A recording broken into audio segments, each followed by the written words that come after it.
Raw देश की खुफिया एजेंसी का हिस्सा आखिर कैसे बना जा सकता है?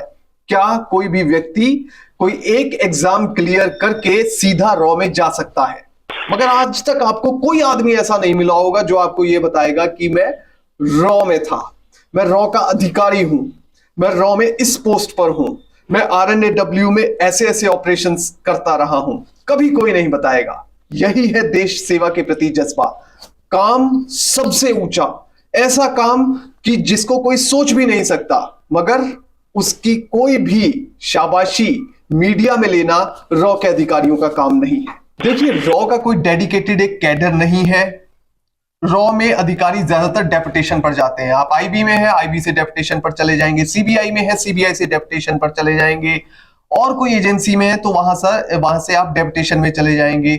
मगर रॉ के अंदर सीधे तौर पर कभी कोई भर्ती आपको होती हुई नहीं दिखेगी। क्या रॉ में काम करना एक प्रतिष्ठा का विषय है? जी हाँ, बिल्कुल एक प्रेस्टिजियस काम है, एक प्रतिष्ठा का विषय है। अगर आप कहीं बिल्कुल फंस जाते हैं, आप किसी जिले के डीएम को या किसी सीनियर अधिकारी को यह बताते हैं कि ए मिस्टर, मैं एक रॉ का अधिकारी हूं और आपको ये काम इस तरह से करना है और हमारी इन्वेस्टिगेशन में ये बाधा बन रही है, या हमारी इस जो काम है वो रुक रहा है आपकी वजह से, तो फौरी तौर पर फौरन उस अधिकारी को आपके साथ कोऑपरेट करना पड़ेगा, चाहे वो कितना ही सीनियर अधिकारी हो। जय हिंद। जैसे ही कोई मूवी, जैसे कि फैंटम या और कोई मूवी देखकर मन करता है कि रॉ यानी RNAW यानी रिसर्च एंड एनालिसिस विंग का हिस्सा बना जाए, पर आखिर रॉ का हिस्सा आप कैसे बन सकते हैं? देश की खुफिया एजेंसी में एंट्री कैसे हो सकती है? क्या इसका कोई एग्जाम, कोई पैटर्न, क्या भर्ती का कोई खुला हुआ कोई रास्ता है? क्या यह भर्ती ओपन होती है और किस प्रकार से होती है, इस बारे में किसी को कोई जानकारी नहीं है। पर आज इस वीडियो के जरिए हम आपको बताएंगे कि आप RNAW का हिस्सा कैसे बन सकते हैं, कैसे देश की इस खुफिया एजेंसी में आप एक अधिकारी के तौर पर काम कर सकते हैं, एक कर्मचारी के तौर पर काम कर सकते हैं।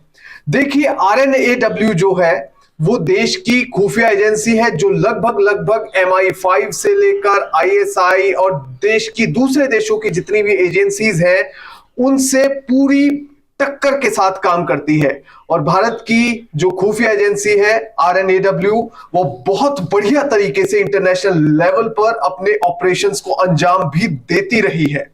देखिए, RNAW बनी कब? पहले भारत के जितने भी खुफिया जो ऑपरेशंस होते थे, चाहे वो देश के अंदर हो या बाहर हो, वो इंटेलिजेंस ब्यूरो के द्वारा अंजाम दिए जाते थे, यानी आईबी सारे ही ऑपरेशंस को बाहर भी, ओवरसीज भी और इंडिया के अंदर भी अंजाम देती थी। पर 1962 की जो चाइना के साथ, चीन के साथ जंग हुई थी, उसके बाद यह महसूस किया जाने लगा कि जो एक्सटर्नल अफेयर्स हैं, जो जासूसी बाहरले देशों के में की जाती है भारत द्वारा, उसके लिए एक स्पेशलाइज्ड इंस्टीट्यूशन खड़ा किया जाए, एक खास संस्था, डेडिकेटेड संस्था तैयार की जाए। उसके बाद 1965 की जंग हुई और उसके ठीक बाद सीरियसली, गंभीरता पूर्वक यह सोचा जाने लगा कि कोई ऐसी संस्था हो जो विदेशों में भारत के लिए जासूसी करे और ऐसे ऑपरेशंस को अंजाम दे और जो पूरी तरह से अपने काम में स्पेशलाइज्ड हो।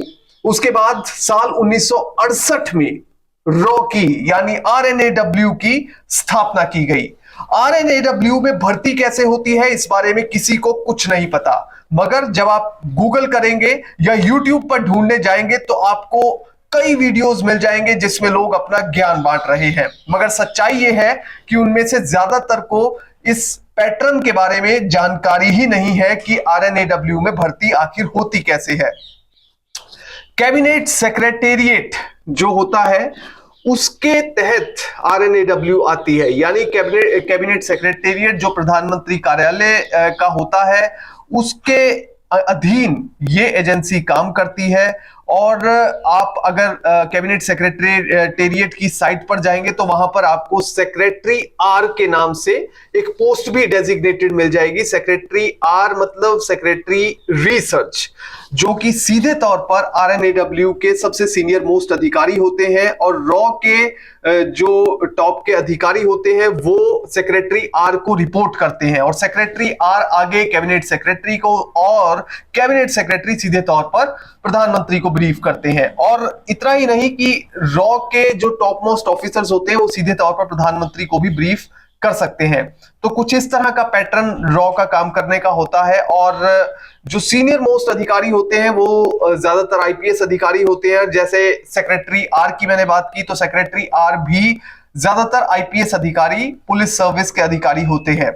और रॉ में जितने भी अधिकारी ऑफिसर कैडर में लोग जाते हैं वो ज्यादातर आईपीएस या मिलिट्री सर्विस के अधिकारी होते हैं, या फिर भारत सरकार की ग्रुप ए सर्विसेज के जो अलग अलग ग्रुप ए सर्विसेज है उनके अधिकारी होते हैं। जैसे कई टेलीकॉम सर्विसेज आप लगा लीजिए, या इंडियन रेवेन्यू सर्विस लगा लीजिए, इवन आईएएस अफसर भी रॉ के जो सीनियर ऑफिसर कैडर में चले जाते हैं।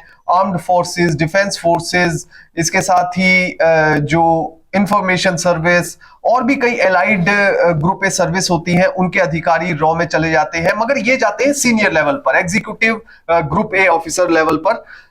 उनके नीचे देखिए, यहां तक आपको जानकारी मिल जाती है, मगर उनके नीचे जैसे कि इंस्पेक्टर लेवल पर, या उनसे नीचे, या उनसे थोड़ा सा ऊपर, इस लेवल पर भी काम करने के लिए अधिकारियों की जरूरत होती है। वो अधिकारियों का कैडर कहां से आता है? क्योंकि जो जानकारी पब्लिक प्लेटफॉर्म पर उपलब्ध है, और वैसे भी रॉ में कोई अपना कैडर नहीं है, कोई कैडर सर्विस नहीं है रॉ की। जैसे सीबीआई में एक कैडर है, एसएससी के थ्रू भर्ती होती है, और जो सब इंस्पेक्टर भर्ती हो जाते हैं वो सीबीआई कैडर के ही अधिकारी होते हैं। वो inspector, DSP, ASP, SP, SSP बनते हैं, तो उन्हें सीबीआई कैडर का ही अधिकारी कहा जाता है।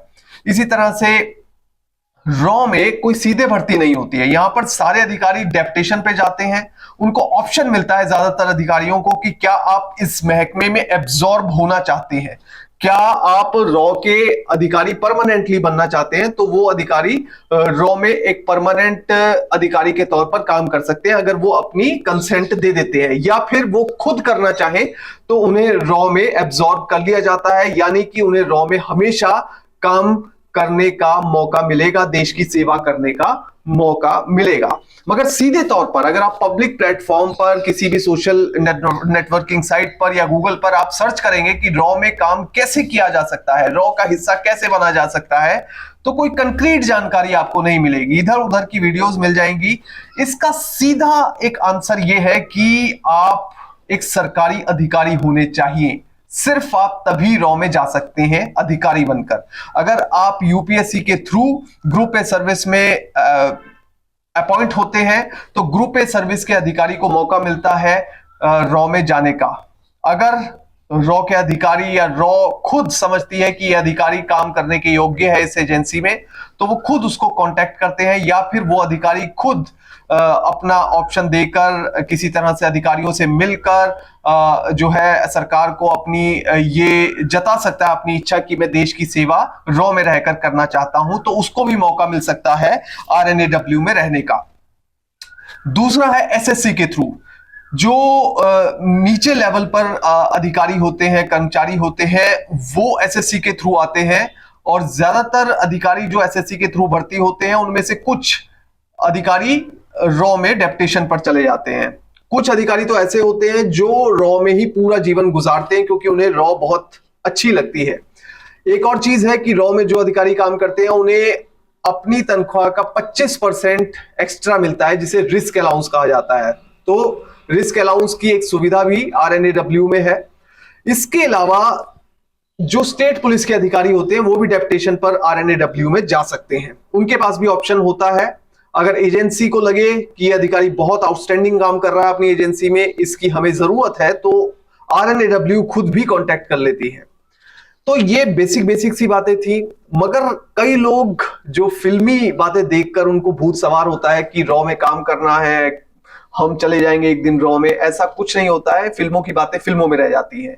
रॉ एक बड़ी स्पेशलाइज्ड एजेंसी है, पहली बात। दूसरी बात यह है कि कई लोग इसमें काम नहीं भी करना चाहते हैं, हालांकि ये बहुत अच्छा देश सेवा का मौका होता है। देखिए, इसमें काम क्यों नहीं करना चाहते, सबसे बड़ी चीज है जब आप इस एजेंसी में जाएंगे तो सीक्रेसी आपको 24 घंटे 365 दिन हमेशा जब तक आप एजेंसी में रहेंगे उसके बाद भी मेंटेन करनी पड़ेगी। सीक्रेसी, कॉन्फिडेंशियलिटी इतनी बड़ी चीज होती है कि आप इस एजेंसी में जाते हुए एक कंडीशन है कि आपको सीक्रेसी मेंटेन करनी है। किसी को भी ये नहीं बताना है कि मैं रॉ का अधिकारी हूं, मैं रॉ का कर्मचारी हूं। किसी को अपने ऑफिस का एड्रेस नहीं देना है, किसी को अपनी जो ऑफिस की बातें हैं वो लीक नहीं करनी है, ऑफिस में जो रॉ के ऑपरेशंस हो रहे हैं वो किसी को लीक नहीं करने हैं। तो इतना ज्यादा सीक्रेसी में हर व्यक्ति काम नहीं कर सकता है। कई लोग बड़ा जो है पब्लिकली या कह लीजिए कि सोशल मीडिया पर रहने की जिनको आदत होती है वो लोग बड़ा कंफर्टेबल महसूस नहीं करते RNAW जैसी संस्था में जाकर, तो उन्हें लगता है कि हमें पब्लिक प्लेटफॉर्म पर रहना चाहिए। दूसरी चीज, अगर आप कहीं भी जाते हैं, आपसे कोई पूछता है आप क्या काम करते हैं, तो आप एक अधिकारी होकर भी उस व्यक्ति को नहीं बता सकते कि मैं रॉ में इस पोस्ट पर काम करता हूं, क्योंकि सीक्रेसी यहां पर ब्रीच हो जाएगी, सीक्रेसी भंग हो जाएगी अगर आपने उसको बता दिया। अगर आप कहीं फंस भी रहे हैं, कोई आपको कितना कुछ कह रहा है कि आप तो कुछ नहीं करते हैं, आप तो ऐसे झूठ बोलते हैं, ये है वो है, आप तो बेरोजगार है, तो कई बार ऐसी भी चीजें सामने आई है कि रॉ का अधिकारी तब भी अपनी आइडेंटिटी को रिवील नहीं कर सकता है। तो ये एक बहुत ही फ्रस्ट्रेटिंग चीज कुछ लोगों के लिए हो जाती है। इसलिए देखिए, आप किसी नौकरी में जाते हैं तो अपना रुतबा दिखाने के लिए जाते हैं, मैं इस पोस्ट का अधिकारी हूं, देखिए मेरी इतनी वो है। तो रॉ में सिर्फ वही व्यक्ति जा सकता है जो सचमुच देश सेवा के भाव से भरा हो, जिसको ये परवाह ना हो कि मैं इतना सीनियर अधिकारी हूं, मेरे पास ये सब कुछ होना चाहिए। नहीं, आपको एक बेसिक लेवल पर काम करना है, सीक्रेसी के साथ बहुत ही सादे तरीके से काम करना है। इसलिए जो कई लोग हैं उनके लिए रॉ एक सूटेबल एजेंसी नहीं भी साबित होती है। तो ये कुल मिलाकर मैंने आपको बात बताई। तीसरी एक बहुत ही इंपॉर्टेंट चीज है जो मैं आपको बताना चाहता हूं, रॉ के अधिकारी क्या पकड़े जाते हैं या नहीं पकड़े जाते। देखिए, हर डिपार्टमेंट में कुछ लोग ऐसे होते हैं जो गलत किस्म के होते हैं, रिश्वतखोर भी होते हैं, जो ईमानदार नहीं भी होते, इस प्रकार के अधिकारी भी होते हैं। ऐसे अधिकारी पुलिस में भी होते हैं, मिलिट्री में भी, आर्मी में भी होते हैं ऐसे लोग, CBI में, NIA में ऐसे लोग पकड़े जाते हैं, और इसी तरह से रॉ में भी लोग पकड़े जाते हैं। रॉ का काम करने का तरीका ऐसा है कि उसको स्टेट पुलिस के लोग नहीं पकड़ते हैं, उसको RNAW के अधिकारी खुद ही पकड़ते हैं। मतलब कि रॉ अपने अधिकारियों पर पैनी नजर रखती है, उनकी गतिविधियों पर, वो कहां जाते हैं, किससे मिलते हैं, क्या बातें करते हैं, क्या वो ऑफिस की बातें आगे लीक कर रहे हैं या नहीं कर रहे, क्या वो किसी विदेशी व्यक्ति के संपर्क में है, क्या किसी विदेशी को कोई जानकारी तो नहीं दे रहे। तो इस प्रकार की जो चीजें हैं वो ट्रेस की जाती हैं और लगातार उन पर नजर बनाए रखी जाती है। ऐसी CBI में भी अपने अधिकारियों पर पूरी नजर बनाकर रखी जाती है। कभी आपने नहीं सुना होगा कि CBI के अधिकारी को किसी स्टेट पुलिस ने पकड़ लिया है या इस तरह से हो गया। हमेशा CBI के अधिकारी को CBI के अधिकारी ही पकड़ते हैं, CBI ही पकड़ती है। इसी तरह से रॉ का अगर कोई अधिकारी भ्रष्ट है, कानून के खिलाफ काम कर रहा है और किसी विदेशी संस्था को देश की जानकारी दे रहा है और देश के लिए वो खतरा बन गया है, तो उसको सिर्फ रॉ के अधिकारी ही ज्यादातर मामलों में गिरफ्तार करते हैं। तो ये कुल मिलाकर एक जानकारी थी। अब कौन कौन सी सर्विस के अधिकारी जाते हैं ये मैं मोटा मोटा आपको बता चुका हूं। IPS, IAS, IRS या ग्रुप ए की कोई भी सिविल सर्विस हो गई, या उसके अलावा intelligence bureau, army, Indian army से लोग जा सकते हैं। इसके अलावा और भी कोई जो है पुलिस सर्विस है, किसी कैडर के अधिकारी वो भी जा सकते हैं, स्टेट की पुलिस के अधिकारी जा सकते हैं, या टेलीकॉम सर्विस के अधिकारी जा सकते हैं। तो ये सब RNAW का हिस्सा बन सकते हैं। और जो भी मिसकंसेप्शन सोसाइटी में है, जो अफवाहें जो उड़ाई जाती हैं कि आप अगर बहुत अच्छी जासूसी करते हैं तो आप रॉ का हिस्सा हो सकते हैं, देखिए इन सब बातों में बिल्कुल नहीं आना है। आपको ये ध्यान रखना है, आपको पढ़ना है और सिर्फ पढ़ना है, UPSC या SSC क्रैक करना है। सिर्फ यही एक रास्ता है रॉ में अधिकारी बनने का, यानी RNAW के जरिए देश की सेवा करने का। जय हिंद।